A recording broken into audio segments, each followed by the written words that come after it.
Out this evening.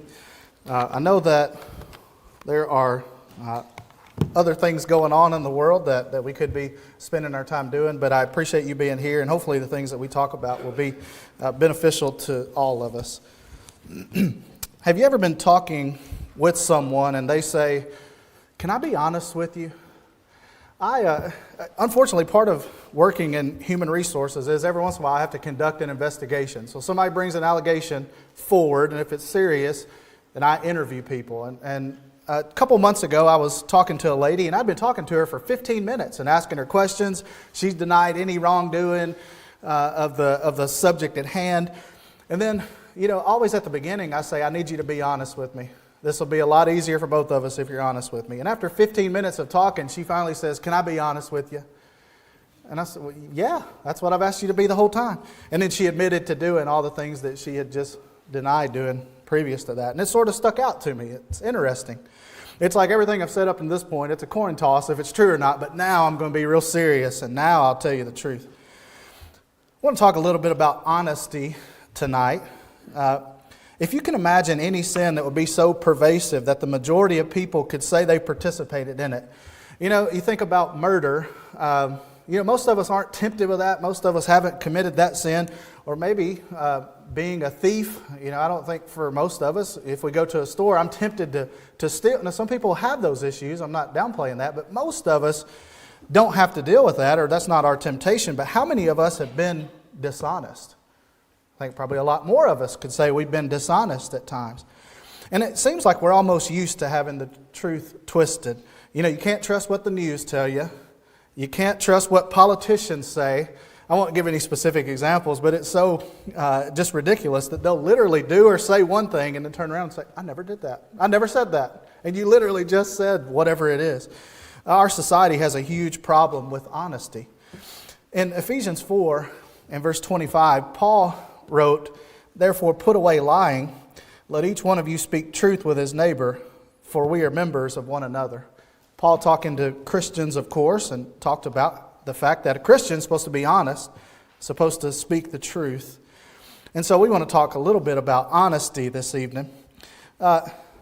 Before we really jump in, I just want to give you a couple examples, because maybe you think this isn't a problem for me. Well, let me give you a couple scenarios. Maybe you're running late for work. And your boss says when you get there late, "What happened?"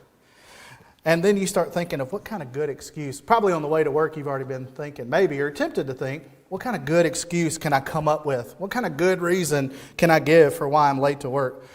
Or maybe a situation comes up and you don't want to hurt somebody's feelings. So maybe telling the truth would hurt their feelings. So you think, I'll just let it go.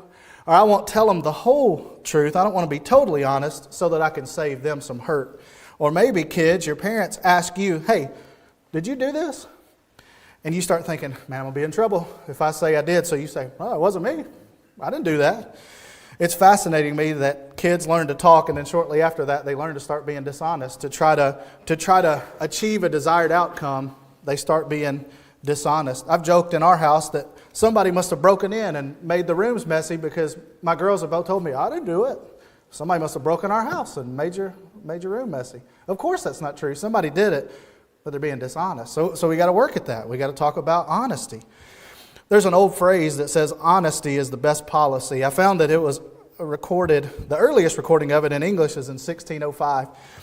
The first president of the United States, George Washington, said in his farewell speech to the nation, "I hold the maxim no less applicable to public than to private affairs, that honesty is always the best policy." But I want to say, actually, tonight, I think that's a good saying. But tonight, I want to say that honesty, not only is it the best policy, I just want to say honesty is the only policy. And that's what we titled our lesson, Honesty, the only policy for a Christian. So let's spend some time talking about honesty tonight. If we talk about this being our only policy, in the first place, I think we need to talk about little lies and big consequences. And before you get too bent out of shape, I'll try to explain what I mean about little lies, because you may be saying, "No, lies little," right? But what I'm talking about is lies that we think are little. We think the consequences, are not that big, but they really are. Think about in the Bible where good people were dishonest. Can you think of a few? If you just spend a second and think, there's a lot of good people who are dishonest at times. Maybe Abraham comes to mind in his situation with Sarah. He lied. He told a half-truth, right? He said, "It's not my wife, she's my sister." And then Isaac did the same thing. If you go to Genesis 37, here with Jacob's family, it says, he returned to his brothers and said, beginning of verse 30 of Genesis 37, "The lad is no more, and I, where shall I go?" So they took Joseph's tunic, killed a kid of the goats, and dipped the tunic in the blood. Then they sent the tunic of many colors, and they brought it to their father and said, "We have found this. Do you know whether it is your son's tunic or not?" He recognized it and said, "It is my son's tunic. A wild beast has devoured him. Without doubt, Joseph is torn to pieces." Then Jacob tore his clothes, put sackcloth on his waist, and mourned for his son many days. So after Joseph's brothers sold him into slavery, they helped fabricate this story and allowed their father to believe that Joseph was killed in a tragic accident. This wild beast must have taken him and must have torn him to pieces. And I think that maybe they were convinced this is a pretty little lie. I mean, an animal took him and killed him. Little in the sense that they think it's short term. The consequences won't be bigger, more broad. But dishonesty is a real short-term solution because this caused a lot of pain and a lot of trauma to the family. Obviously, Jacob was traumatized that he was told his child was dead, killed in a terrible accident. The brothers suffered as well. I spent some time thinking about this. How many times do you think they were sitting around and the question might have come up where Jacob says, I just can't believe that Joseph was killed by a wild animal. It's just crazy. And the brothers had to say, yeah, that's what happened, evidently. I mean, they had to keep telling that lie and keep telling that lie to keep perpetuating it. They lied in the beginning and they had to keep it going. So they had to continue lying. And that's how it works whenever you lie. The guilt is always there. You got to continue telling it. They were still dealing with it. If you kind of fast forward, when they met him in Egypt, the story of Joseph, he went to Egypt. There he'd risen to a prominent position. And when his brothers came there was a famine in the land. Joseph knew his brothers. He recognized them, but they didn't recognize him. And so Joseph tells them, you remember, he tells them, you all are spies. And they respond, no, we're honest men. We're honest men. We're not spies. So Joseph put them in prison and tells them they can't leave until they bring their youngest brother to them. In Genesis 42, we pick up here, and then amongst themselves they're talking. They said one to another, we are truly guilty concerning our brother, for we saw the anguish of his soul when he pleaded with us, and we would not hear. Therefore this distress has come upon us. And Reuben answered them, saying, did I not speak to you, saying, do not sin against the boy? And you would not listen. Therefore, behold, his blood is now required of us. Years later, they're still dealing with this. They're still dealing with this sin that they had committed, this lie that they had told, and it's still affecting them. And so amongst themselves, they're discussing, man, this is all our fault. His blood is now required of us. These bad things are happening to us because of what we did long ago. Telling the truth has an immediate consequence. But once the truth is told, you're free. You don't have to worry about that. Who knows if these brothers, if you think back, who knows if they would have went to their father and said, here's the deal. We got really upset. I mean, we got really mad at Joseph. And we actually talked about killing him. We didn't kill him, but we sold him into slavery. And we're terribly sorry. That would have been the truth. That would have been a pretty hard truth to hear. But who knows what could have happened. They may have been able to go find him and get him out of slavery, but that's not what they did. They didn't want to have to face that consequence, and so they perpetuated this lie.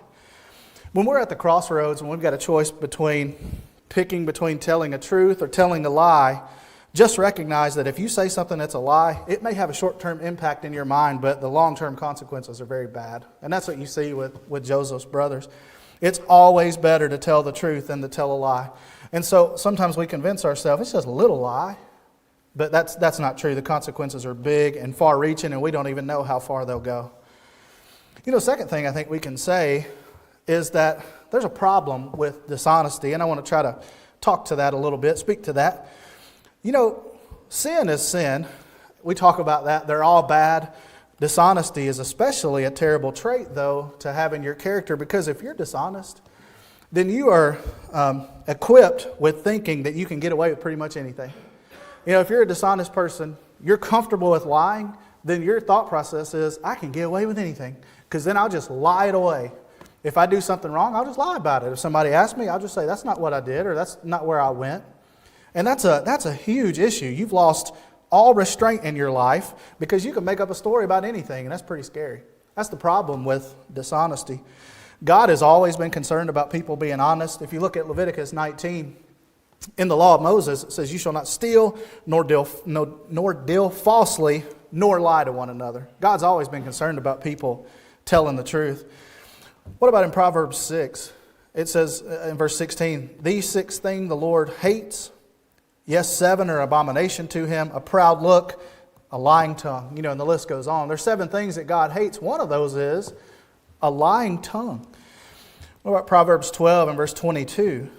Lying lips are an abomination to the Lord, but those who deal truthfully are his delight. So God can't stand dishonesty. It's an abomination to him, those that have lying lips. But he's pleased with those who deal truthfully.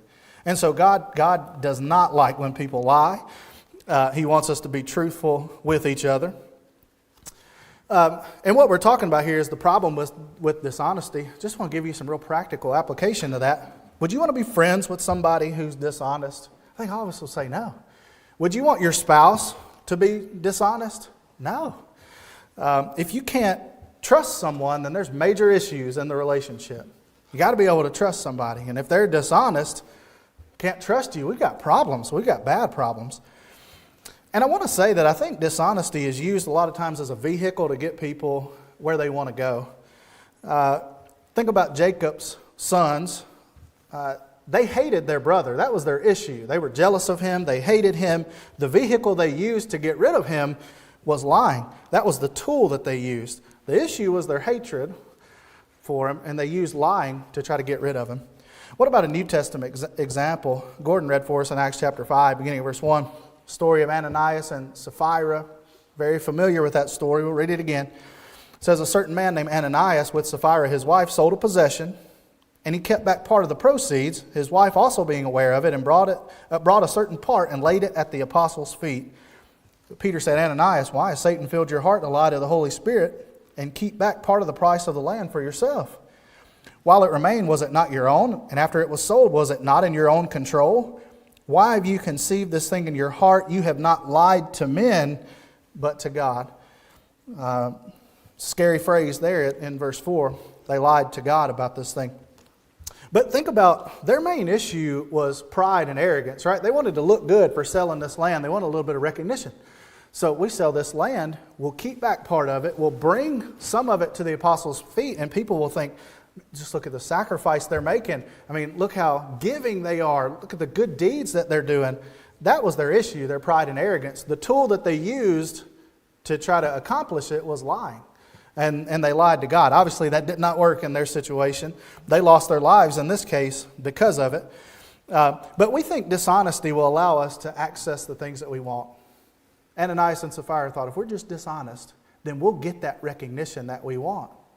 And unfortunately, they lied to God, and God could see through all of that. If they would have just been honest people, think about this maybe for a minute. We don't know how it would have played out, but if they were honest people, not willing to tell a lie, their issue was pride and arrogance, but they were people that couldn't lie. They would say, well, we can't lie about this thing, so what are we going to do? We're either going to give all of it, or we're going to give a piece of it and let the apostles know, hey, we only gave you half of it, or whatever it was.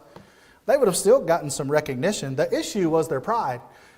They used the tool of lying in order to try to accomplish an achieved outcome, and it did not work out. Unfortunately, they used the tool of lying. But don't let dishonesty ruin your life. I mean, this isn't a situation that we'll be in, but dishonesty can and will ruin your life. That's the problem with it. It's an easy tool to try to access whatever it is that we want. I think another thing we can point out about honesty is dishonesty has family ties. I'll tell you what I mean by that in just a second here. In John 8, Jesus was talking to a group of Jews. There were some scribes and Pharisees there. There were actually some Jews there that believed in him, some that did not. And so in the middle of this discourse, in John 8:43, he says, why do you not understand my speech? Because you are not able to listen to my word. You are of your father, the devil, and the desires of your father you want to do. He was a murderer from the beginning and does not stand in the truth because there is no truth in him. When he speaks a lie, he speaks it from his own resources, for he is a liar and the father of it. If you are a person that lies, if you're a person that's dishonest, you need to face the harsh reality here. Jesus says your father is the devil. Now, one of the most difficult things I think the Jews dealt with in Jesus' day was to see themselves as God saw them. They saw themselves as God's chosen people. And our family history, much stock was placed in that and who we are. We're the Jews, God's chosen people. And they didn't see themselves the way that God saw them. And so Jesus comes along here and tells them their father's the devil. I mean, that's pretty sharp language, isn't it? I mean, can you imagine somebody said, your father's the devil? I think that would take us back. But Jesus wasn't being mean, he was being honest. That's the harsh reality. The devil was a liar. He was the father of it. He does not stand in the truth. And that's what these Jewish people needed to hear. They were of their father, the devil. What a serious, harsh reality. If we're dishonest people today, though, the harsh reality is the same for us too. If I'm a liar, I don't belong to God. You can't be a child of God and be a liar. That is your family ties, and your family ties are to the devil, if you see what I mean by that. You know, Jesus came to bear witness to the truth. His word, God's word is truth. There's no darkness in God at all, and if we have darkness in ourselves, we're in fellowship with Satan. What a scary place to be. And so we don't want to align ourselves with the devil, right? But that's what dishonesty does. So you think about that. If I'm a dishonest person, I'm aligning myself with the devil. I don't know if we can put it any more simply than Revelation 21 and verse 8. It says, the cowardly, unbelieving, abominable, murderers, sexual immoral, sorcerers, idolaters, and all liars shall have their part in the lake which burns with fire and brimstone, which is the second death. Liars won't go to heaven. And that's what the Bible tells us here. It's the plain and simple truth. And so there's family ties there, you know, and I'm kind of using it as a play on words. Family ties, you're associating yourself with the devil. If you're a liar, you're going to find yourself eventually in the place that was created for the devil and his angels. That's not a family tie that we want to have. You can't be a liar and make it to heaven. And then lastly, I think we can say kindness is still needed. You know, kindness is needed. Kind of want to close with this point. We need to be truth tellers. We need to be honest people. That'll cause us to stand out from the world because, like we talked about, the world's dishonest. I mean, everything you got to really check out every piece of information that's brought to you because it may or may not be the truth. But as in everything we do, there's an appropriate way to go about it. And so I wanted to close with this point because I don't want you to get in the car as you leave here and you say, you know what? Now that we're being honest, I got something I need to get off my chest. Maybe husbands, you tell your wife, I've been thinking about this a while, and that dress you're wearing, I hate it. It looks terrible. So I think you kind of got to use a little discretion there. We want to be honest people, but there's a way to go about it. I don't want to take away from the lesson about being truthful and us use it the wrong way. We're going to use love whenever we talk to people, right? And we're going to be tactful in how we talk to people and build one another up. In Colossians 4 and verse 6, it says, let your speech always be with grace, seasoned with salt, that you may know how you ought to answer each one. So there's a way to say things. There's a way to say the truth. I want to go back to Ephesians 4. In Ephesians 4 and verse 15, it says, speaking the truth in love may grow up in all things to him who is the head, Christ. Now, the context of Ephesians 4 is Paul is discussing how the various roles or offices within the church work toward the goal of causing the church to grow. That's the context here. And I don't want to take this out of context at all. The phrase in love here qualifies how the truth ought to be taught.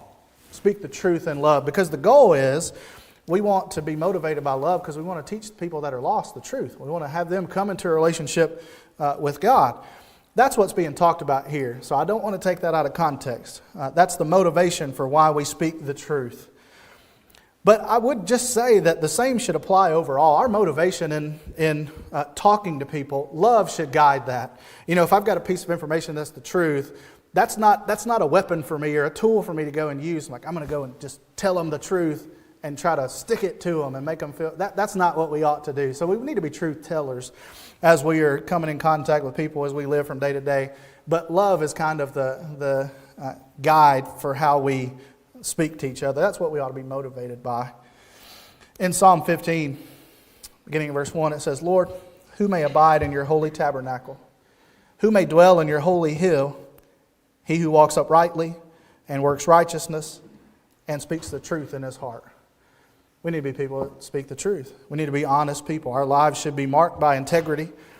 Integrity's sorely lacking in our society today. But a person that's a Christian should be one that's marked by integrity, and we will stand out. Integrity in action will show up while we're living from day to day when we're faced with a situation where we could tell a half-truth, like Abraham. Maybe it'd be better for us if I just told a half-truth. I think I'll be better off. They won't come after me if I say that Sarah's my sister. That's what Abraham was faced with. We'd be better off to tell the truth. No matter the consequences that come, we'll be better off with God if we tell the truth. Or maybe at work, when your boss says, hey, did you run that report that I asked you to run last week? And I'm tempted to lie. I'm tempted to say, I had computer trouble. Or, so I make up some dishonest thing about why I didn't do what was asked of me. What it looks like to be a person of integrity is saying, I didn't do that. I simply failed to do it. And I won't let it happen again. Right? And you try to be better. That's what it looks like to be honest from day to day. Or kids, if your parents say, did you make that mess in your room? Or did somebody spill milk all over the floor? And you say, yeah, that was me. And I'm working right now to go get something to clean it up. Right? Just be honest. Be honest and you'll be better off. If you lie and you start going down this road of dishonesty, it's just going to lead to more and more and more heartache. And so even if the result seems like a negative one for me, I need to be truthful. Right? So honesty is the only policy. If we want to be a Christian, we've got to be honest. And I think we can see that we can try to convince ourselves it's a little lie, but the consequences are always big. There's problems that come along with it, especially we're sinning against God if we're dishonest. And we're aligning ourselves with Satan. But just know that kindness is still needed whenever we're telling the truth. I want to leave you with one verse in Titus 1 and verse 2. Paul wrote, in hope of eternal life, which God, who cannot lie, promised before time began. God cannot lie. Two things about this one verse. The first one is we want to be like our Father in heaven. It's impossible for God to lie. That's not our case. It's possible for me to tell a lie. But if I want to be like my Father in heaven, then I'm going to work really hard to be truthful and not be a person that's dishonest. If I want to be like God, that's what I'm going to do. And secondly, Paul talked about the hope of eternal life that was promised by a God who cannot lie. It's a sure done thing that He put His plan into place. If I align myself with God, then I can have hope of eternal life with God. That's a sure thing. And the reason we know it's sure is because God cannot lie. He's told the truth. And so tonight, as we bring the lesson to a close, maybe you are a person who has become a Christian in the past. And you've committed yourself to God, and maybe in this area or some other one, you've looked at your life and you think, I have been dishonest. Actually, I've been dishonest quite a bit. Let's get that corrected. If it's something public, obviously, you can come forward, say a word. We'd be glad to pray for you and with you, and we'd encourage you. We all need encouragement, I think, in this area to avoid being dishonest. So make your life right with God if that's your need. Or if you're here and you're not a Christian, know that this promise of eternal life has been made by God who cannot lie. Why would you wait? Why would you wait and not put your trust in Him and become a Christian today? You can be baptized into Christ tonight and leave here in a good stand with God. No better thing that you could do. And so if you have a need this evening, we just ask that you come forward as we stand and as we sing.